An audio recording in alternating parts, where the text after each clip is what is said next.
And good evening, I'm Erin Burnett. Out front tonight, Biden talks tough to Putin, but it's unclear whether Putin cares. The two leaders meeting today for the first time since President Biden took office. Biden saying he laid down the law. I did what I came to do. I made it clear to him that I believe the consequences of that would be devastating for Russia. But when it came to key issues, it certainly didn't seem as though Putin was listening. Here's what Biden said about Russia's ongoing attacks on America, on the U.S. election, and on America's energy and food supply, where there have been 4 cyber attacks in the past month tied to Russian entities. He knows I will take action, like we did when this last time out. What happened was we, in fact, made it clear that we were not going to continue to allow this to go on. He knows there are consequences. Consequences. And there may be, but today, Putin won't even admit that the attacks happened. The majority of cyber attacks in the world are, in fact,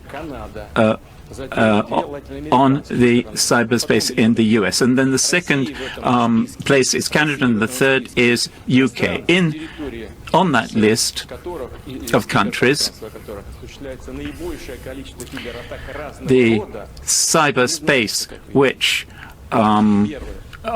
is most vulnerable is not ours. Definitely not a mea culpa or any projection of fear. That would be called going on offense. Biden also brought up another crucial issue at the meeting today, and that was Putin's treatment of dissidents, and specifically the poisoning and imprisonment of his opposition leader, Alexei Navalny. Biden again said that he made it clear to Putin in the meeting that Putin's actions won't be tolerated. I pointed out to him that that's why we're going to raise our concerns about cases like Alexei Navalny.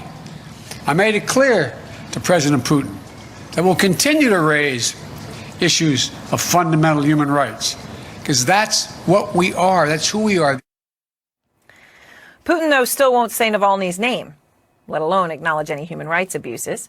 Here's what happened when our Matthew Chance asked Putin about Navalny after his meeting with Biden. Did you commit to stopping your crackdown against the opposition groups inside Russia led by Alexei Navalny? Turning now to the opposition and the citizen that you mentioned. Number one, this person knew that he was breaching the laws effective in Russia. He should have noted that as a person who was convicted 2 times. I'd like to underscore that he deliberately ignored the requirements of the laws. This person went abroad for treatment, and he didn't register with the authorities, and he came out of the hospital, and then he recorded a video, posting it in the internet. And then that requirement arrived. He didn't appear. He ignored the law, and he knew that he was then being investigated, and he came back deliberately. He did what he wanted to do. The gentleman in question, the citizen, never his name. All right, it's clear Biden and Putin aren't on the same page on some very crucial issues. And of course, Putin isn't new to this game. He has been leading Russia for 2 decades. And even though Biden today said he did not trust Putin to do anything, his emphasis on some of the positives led our Kaitlan Collins to ask this. Why are you so confident he'll change his behavior, Mr. President? Yeah, I'm not confident in changing behavior. What do you do all the time? So when did I say I was confident? You said in the next 6 months you'll be able to determine. What I said was, let's get it straight. I said what will change their behavior is that the rest of the world reacts to them and it diminishes their standing in the world.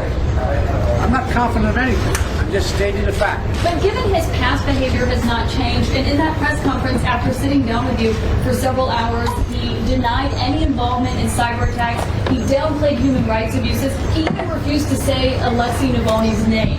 So how does that account to a constructive meeting as President Putin? If you don't understand that, you're in the wrong business. Biden later apologized for lashing out at Kaitlan. And we have all the angles of this story covered tonight from Geneva. Kaitlan Collins, as you saw, was in the press conference with President Biden. And Matthew Chance, as you saw, was questioning Vladimir Putin. Kaitlan, let me begin with you. And, obviously they didn't even use up all the time that they had in the meeting. Not much was accomplished today. Does the White House think that this went well?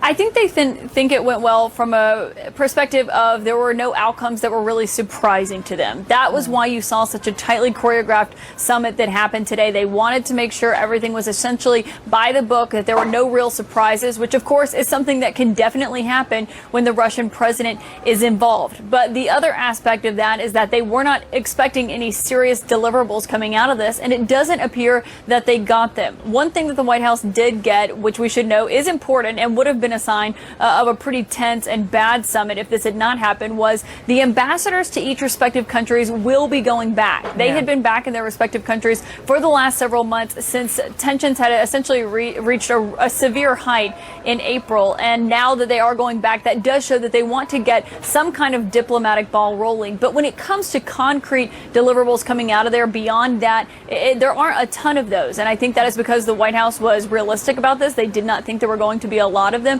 But it also shows the nature of Vladimir Putin and what is at stake here when it comes to not just nuclear arms, which is something that President Biden has been dealing with since the 1970s, but also when it comes to cyber attacks and what that is going to look like. Because one thing you did hear President Biden say today is essentially they want to establish some guardrails of what is off limits when it comes to these ransomware attacks that have been on critical U.S. infrastructure, which the White House says is being carried out by criminal groups based in Russia, which means they believe they have the tacit approval of the Russian government because, of course, Putin could cause those to end if he wanted to. But if you listen to President Putin in his press conference, he denied having any connection with them and falsely claimed that the United States carries out the most cyber attacks. And so you can kind of see there is such a difference in the level of expectation of what's coming out of this meeting. And really what it seemed to amount to was an airing of grievances, with President Biden pressing President Putin on human rights and several other fronts, something he says he will continue to do even if he doesn't think it's going to change his behavior, because he says